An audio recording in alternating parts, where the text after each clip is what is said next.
What is going on, everyone? It's not your boy. It's just someone who is watching Adventure Time. But we have finished season 6. Just like I do every season. After I finish it, I always do like a review, summary, recap sort of thing. Just to kind of see how my experience of the show is and how it goes. If you haven't seen my reactions or reviews to other seasons, you can see them somewhere here. That being said, let's get into the season 6 review. The second longest season of my Adventure Time journey so far, as it comes in 43 episodes. The season is not technically separated, but there is definitely a shift in tone during the episode 24 mark. The first 23 episodes includes some heights of the series as we jump immediately into the dad and Lich drama. Then sprinkled throughout this part, there are episodes that kind of feel unnecessary and interactions that just don't really work that well with each other.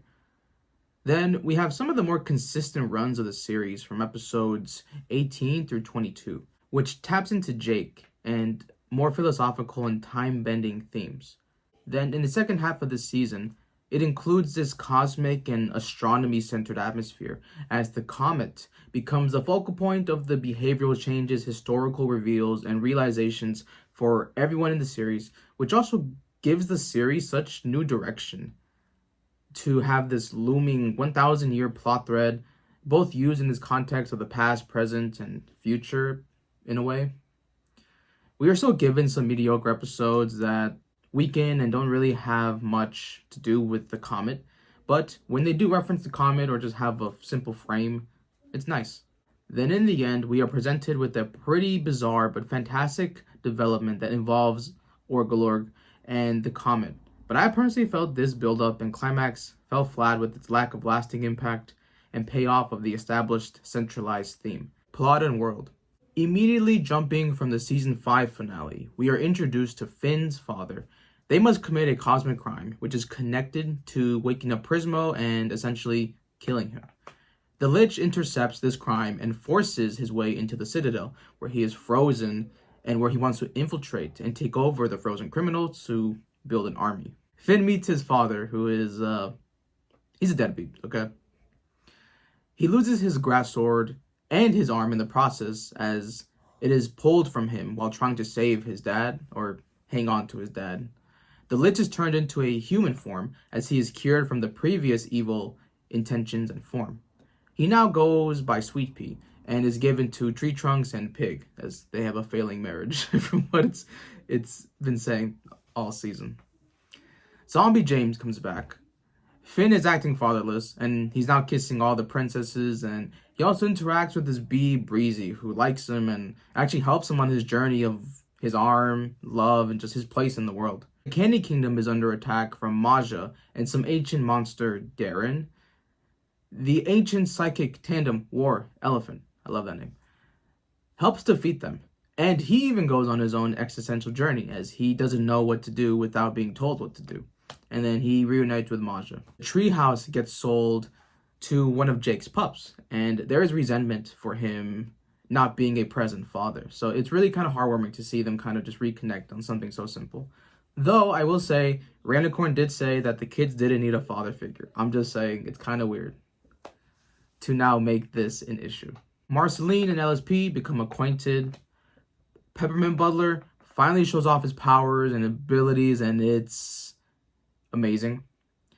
We get more look into Jake's parents and the official confirmation that Jake has a brother, Jermaine. This has been said previously in the series, but this is the first official look and confirmation of that.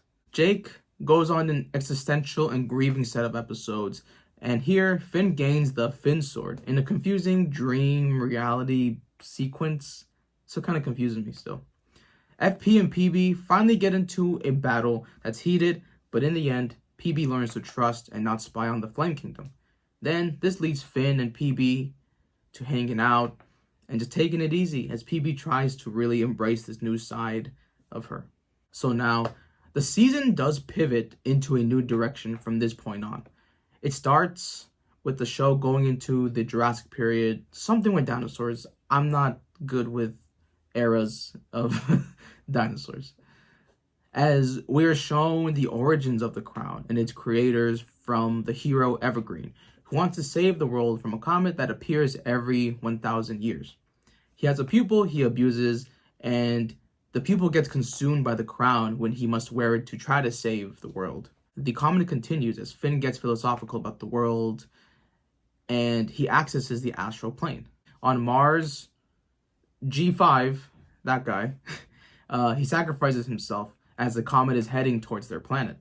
To our surprise, this is not the comet that everyone is psyched up about. This is actually Martin piloting a ship.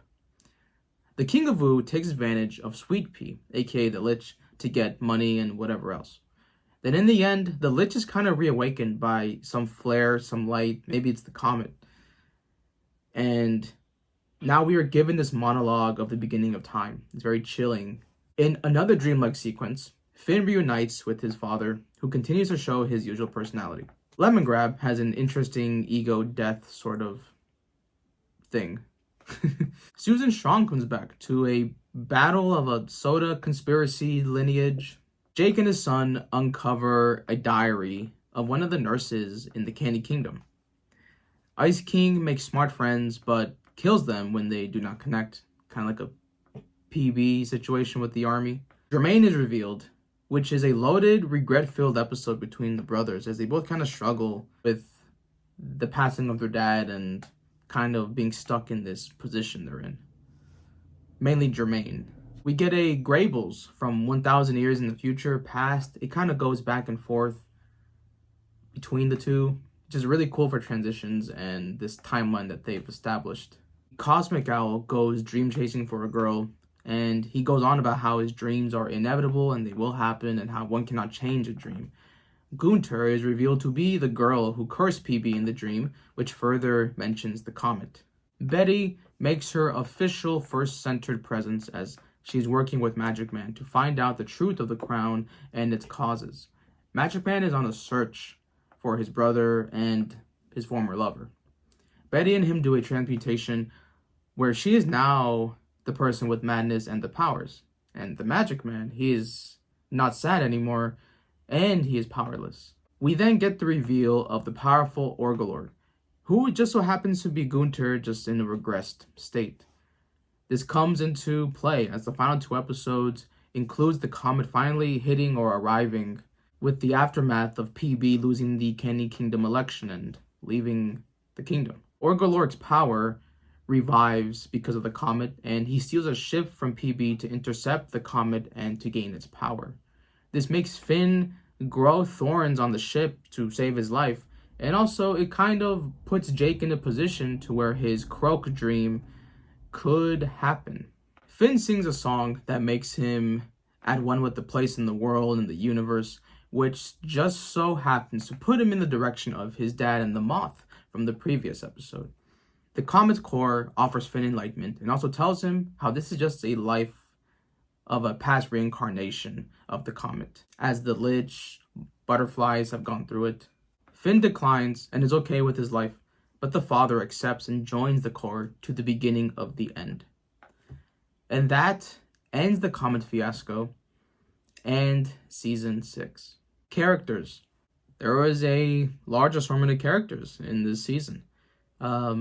Martin. Martin was a character that he's honestly one of my most hated characters probably in all of animation and fiction. He plays his role well, and it also puts into perspective how Finn is. Magic Man, we get him just more into his story, and just in general, whenever he's involved, the show is just crazy. It's always psychedelic. It's always insane. Orgalorg, that was really cool because it's just like a crazy Gunter type of thing. And there is a character in Gintama that reminds me exactly of the situation. I don't want to say it because spoilers, but eerie reminiscent of that. That was really cool. Jessupe, I think that was his name. Only 1 episode, but I got goosebumps in that episode, and it was such an enigma. It was so ambiguous. Sweet Pea, aka the Lich, kind of playing on this duality of 2 identities, but I thought their mentions and their foreshadowing and everything with the Lich and this lurking idea, this impending doom type of thing, I don't know. I just always liked it. And plus, Sweet Peach is cute. Ancient Psychic War Tandem Elephant. Did not expect him to appear anywhere in top characters, but he was here for like a couple episodes. Like one episode he was here for a cameo, and then in the episode where he actually plays a pivotal role, he's really epic and he's helpful, and then he kind of goes on his own existential self-identity journey. And I didn't expect them to give him that type of depth or that type of story, so that was really cool. Hope we see him again. I really hope we do. Jake, yeah, he went through it this season, I feel. You know, he was kind of reconnecting with his kids, had a lot of grief with Prismo, and just kind of doing more philosophical Inception-like things. So I'd say this is a more calm and subtle Jake, but a very solemn and introspective version of Jake. Maybe he should actually even be the top character. Breezy comes in here next, and I felt it was kind of weird because she was mainly just like a lustful bee for Finn and the flower hand, but I think in the end she kind of like redeemed herself and was also helpful.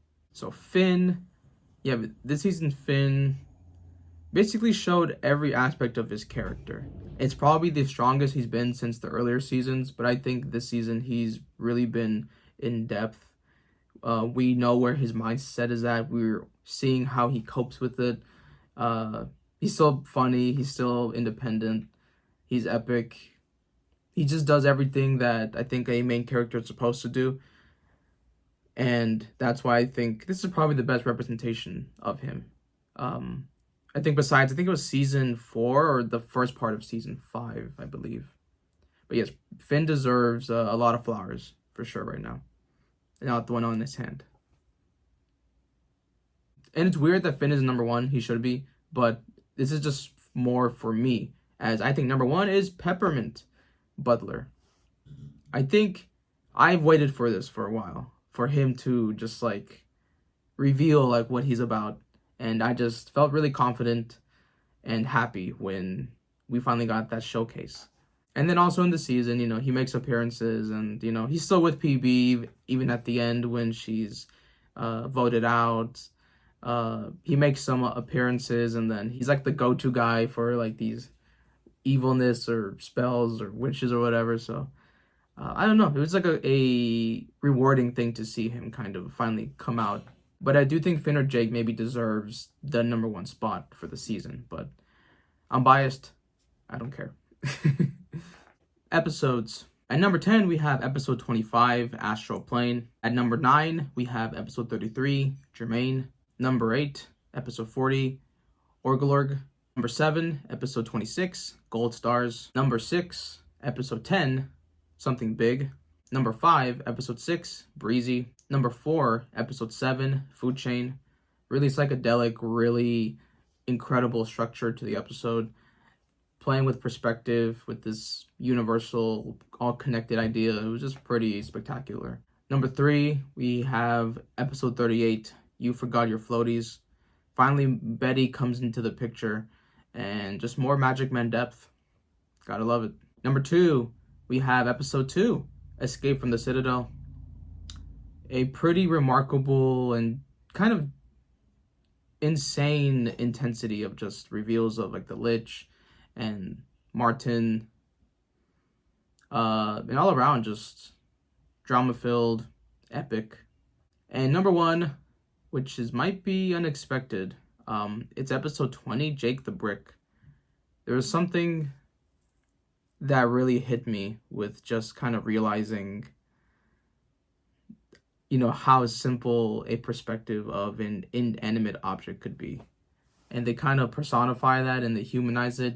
And I think it's sweet too that it's like a broadcast and then the entire show basically is like listening in on this. It was like this beautiful, community-filled, wholesome, deep episode. And I think the show does that extremely well. And this is a prime example of it. This is probably a top 5 episode for me in the series. So just wanted to make sure that this episode gets the love it deserves. Final overall impressions. Season 6 was an experimental and pivot from the series, as we were given focuses on other characters, which puts Jake and Finn in the background but it still has an emphasis on Finn's relationship with his father. There also contains the comet and the 1,000-year overarching plot, which allows the show to go into more interconnected stories and sci-fi, historical, grandiose melodrama. I feel these aspects didn't exactly match what was set up and foreshadowed at this entire season. Perhaps the messaging suddenly being about the place in the universe and not seeing the importance of 1,000 years storyline wasn't as satisfying as one expected.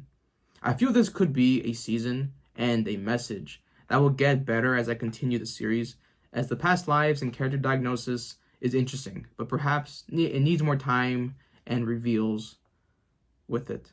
This storyline and ending, it kind of does remind me of Neon Genesis, with the way it's just so abstract and so out there and so sudden. I think that's why it's very polarizing.